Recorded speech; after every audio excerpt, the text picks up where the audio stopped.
सुप्रभात प्यारे बच्चों, आज की डिजिटल क्लास में आप सबका स्वागत है। यदि आपके मेरे वीडियो के नोटिफिकेशन ना मिले तो आप YouTube में मेरी चैनल सर्च करके चैनल में जाके प्लेलिस्ट में मेरे सारे वीडियोस देख सकते हैं। तो बच्चों, पिछले वीडियो में हमने सीखा था हिंदी कक्षा 6 द्वितीय सत्र का काव्य नंबर 1। काव्य का नाम था इतनी शक्ति हमें देना दाता। आज के वीडियो में हम इस काव्य का अभ्यास सीखेंगे। अभ्यास में सबसे पहला प्रश्न है, प्रश्नों के उत्तर दीजिए। तो पहला प्रश्न है, मन का विश्वास कमजोर होना ऐसा कवि क्यों कहते हैं?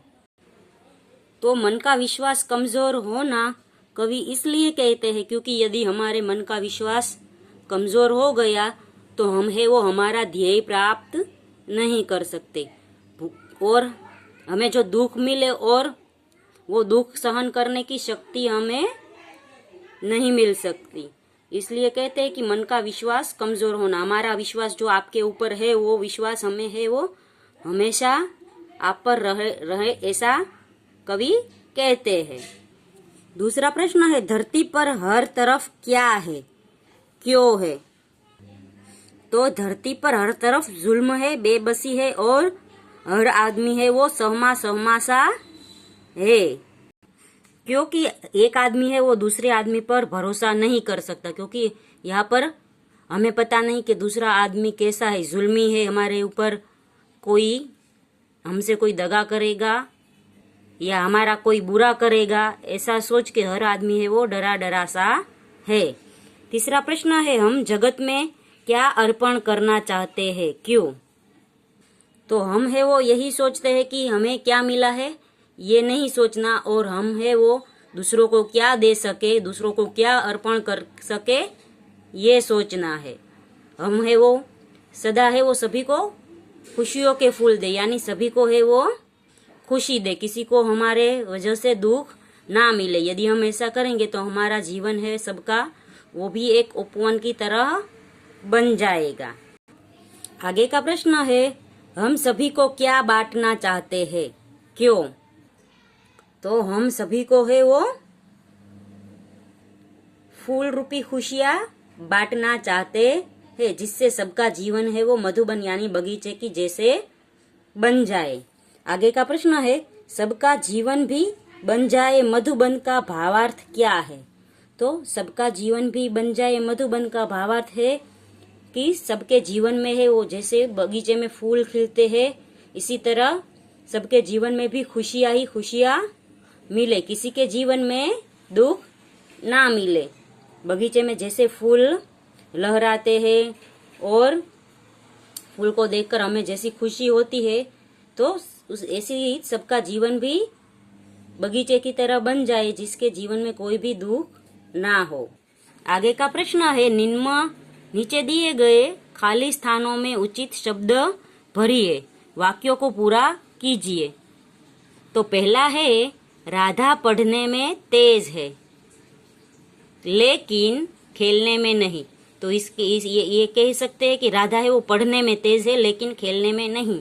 ये सब है क्योंकि, ताकि, और, की, लेकिन, फिर भी, या, ये सब है वो वाक्यों को जोड़ने वाले शब्द है।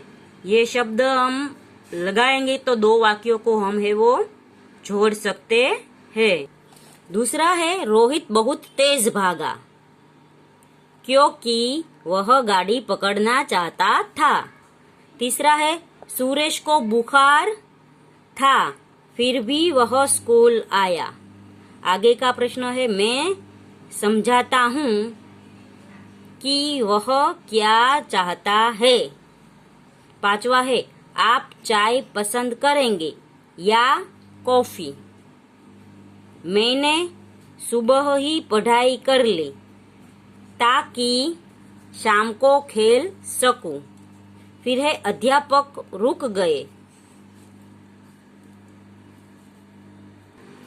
और लड़के के बोलने की प्रतीक्षा करने लगे। तो बच्चा ये सब है वो दो वाक्यों को जोड़ते हैं, पर हमें ये सभी शब्द है वो उचित स्थानों पर रखना चाहिए। जिससे ये दो वाक्य जुड़ भी सके और उसका अर्थपूर्ण वाक्य भी बन सके, उसका अर्थ कोई स्पष्ट हो सके। ये सभी शब्द हम यहाँ रखेंगे तो इसका कोई ना कोई अर्थ स्पष्ट होता है। जैसे राधा पढ़ने में तेज है लेकिन खेलने में नहीं, तो यहाँ पर हम ये नहीं लिख सकते कि राधा पढ़ने में तेज है क्योंकि खेलने में नहीं। यानी ये जो शब्द है, जो दो वाक्यों को जोड़ते हैं, वो शब्द है वो उचित स्थान पर रखने चाहिए। आगे का प्रश्न है, निम्नलिखित विषय के बारे में अपने विचार व्यक्त करते हुए चर्चा कीजिए। बारिश होनी चाहिए या नहीं। तो बच्चों यहाँ पे दो दिया गया, एक तो जो बारिश होनी चाहिए और दूसरा है कि बारिश नहीं होनी चाहिए। तो हम है वो पसंद करेंगे बारिश होनी चाहिए पहले। तो बारिश होने से धरती हरी भरी बनती है और खेत में अच्छी फसल उगती है।